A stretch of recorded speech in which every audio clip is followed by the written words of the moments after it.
Oi, gente, tudo bem? Aqui é o professor Rossoni e vamos fazer uma questão do Enem que envolve modelos atômicos. Diz assim, que um fato corriqueiro ao se cozinhar arroz é o derramamento de parte da água do cozimento sobre a chama azul do fogo, mudando-a para uma chama amarela. Cara, ainda bem que isso é um fato corriqueiro, porque eu acho que eu achava que era só eu que conseguia derramar a água do arroz, né? Na panela ou no fogão, então eu não sou tão retardado assim, né? E essa mudança de cor pode suscitar interpretações diversas relacionadas às substâncias presentes na água do cozimento.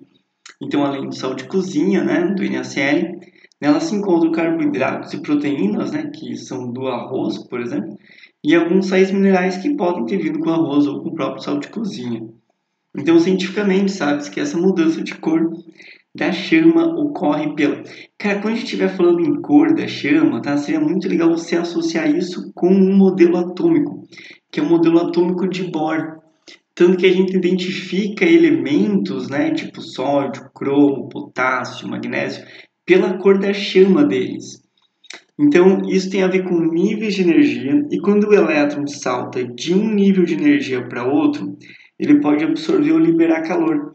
Por exemplo, se o elétron passar do nível de energia interno, que tem menos energia, para o nível de energia externo, que tem mais energia, ele vai absorver energia, né, na forma de quantum, fóton.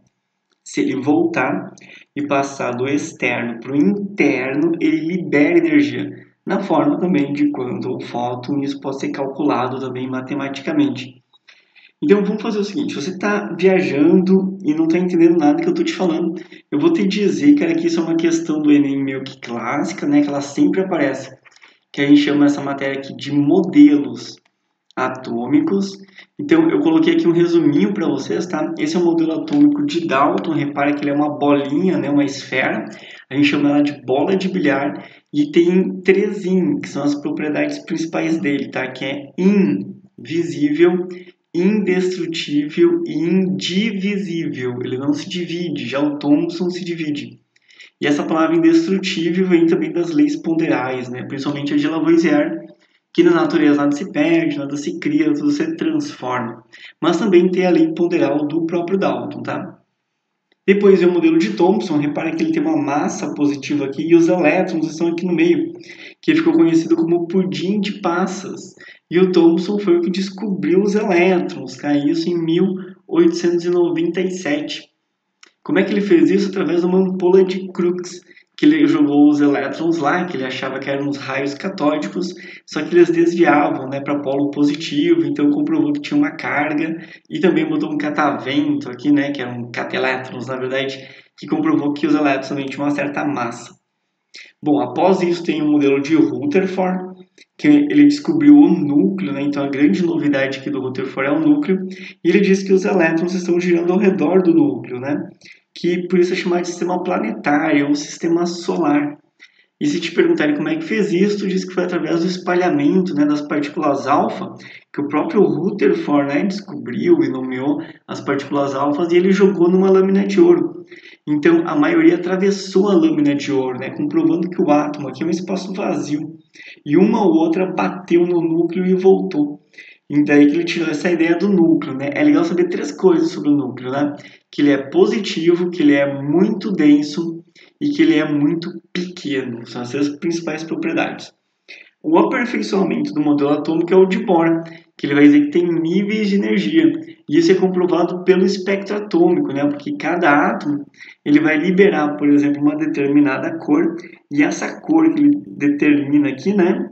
Ele vai se chamar de espectro atômico. Então eu consigo identificar os átomos pelos níveis de energia que eles têm e pelas cores que eles liberam. Depois aparece Sommerfeld, que ele vai dizer que tem órbitas elípticas, né? Hoje a gente sabe que ele estaria falando, na verdade, de subníveis, também é comprovado pelo espectro atômico, tá? E aqui tem o nosso modelo atual, digamos assim, né? Que os elétrons não estão mais em órbitas, né? Eles estão, na verdade, em orbitais. E os orbitais são apenas uma densidade e probabilidade de encontrar o elétron, esse safadinho aqui. Bom, gente, esse é um resumo aqui dos modelos atômicos, né? E a gente está falando então de Bohr. Quando aparecer a palavra saltos quânticos, né? Tenta associar com isso, tá? Bohr, Bohr. Então, quando o salto ocorre de uma órbita interna, né, que é de menor energia, por exemplo, essa aqui, passando por uma externa de maior energia, ele absorve energia. Meio lógico isso, né? E aí eu vou ter um átomo excitado. E aí esse átomo, tá, que vai ter o elétron aqui, ele pode voltar. Repare que aqui é um núcleo, né? Só está um pouco desproporcional. Então esse elétron, ele volta para preencher o lugar aqui que ele estava antes. E quando ele faz isso, ele libera energia, tá? Esse aqui é o átomo no estado excitado. E aqui é o átomo no estado fundamental, que é o que a gente espera que o elétron faça, né? Só que nesse retorno do elétron, ele libera energia. E é por isso que quando a gente está falando que o sal de cozinha, né, que tem sódio, por exemplo, se encontra nessa água que cai no fogo, né, vai ocorrer a excitação dos átomos de sódio e depois o átomo de sódio excitado vai emitir fótons ou quantos, né, que vão liberar energia e essa energia corresponde à luz amarela. Cara, o resto aqui das alternativas é realmente uma bobagem, tá? Tipo, reação do gás de cozinha, né? Por exemplo, vamos pegar assim, ó, o propano, né, que é o gás de cozinha, com sal. Gente, essa reação aqui, ela não existe, tá? Reação de sal de cozinha com gás de cozinha, né? Nada a ver. Produção de derivado amarelo pela reação com carboidrato. Cara, acho que a única reação que poderia ter com carboidrato ali, né, é, por exemplo, se aquecesse o carboidrato, né? Então, vamos imaginar uns valores aleatórios aqui, tá? Y e X, tá? E se eu aquecer o carboidrato, cara, esse carbono aqui, né, ele vai virar um pozinho preto, né, fuligem, e não vai formar, cara, um derivado amarelo, né? Reação de gás de cozinha com a água, bom, o propano não reage com sal e também não reage com a água, muito menos formando o que ele quer, tá? E a excitação das moléculas de proteína, né, com formação de luz amarela. Não, no caso não são moléculas que são excitadas, né, são átomos que são excitados. E os átomos excitados, eles liberam energia para os elétrons voltarem para o seu nível de energia original, beleza? Bom, gente, espero que vocês tenham curtido aí essa resolução, tá? É mais uma resolução de Enem e de modelos atômicos, em breve mais resoluções aqui. E vamos tentar gabaritar o Enem também, né? Já que eu sei que o pessoal gabaritou a CAF. Então, tudo bem, tudo certo. Valeu, gente, bons estudos, forte abraço, tchau!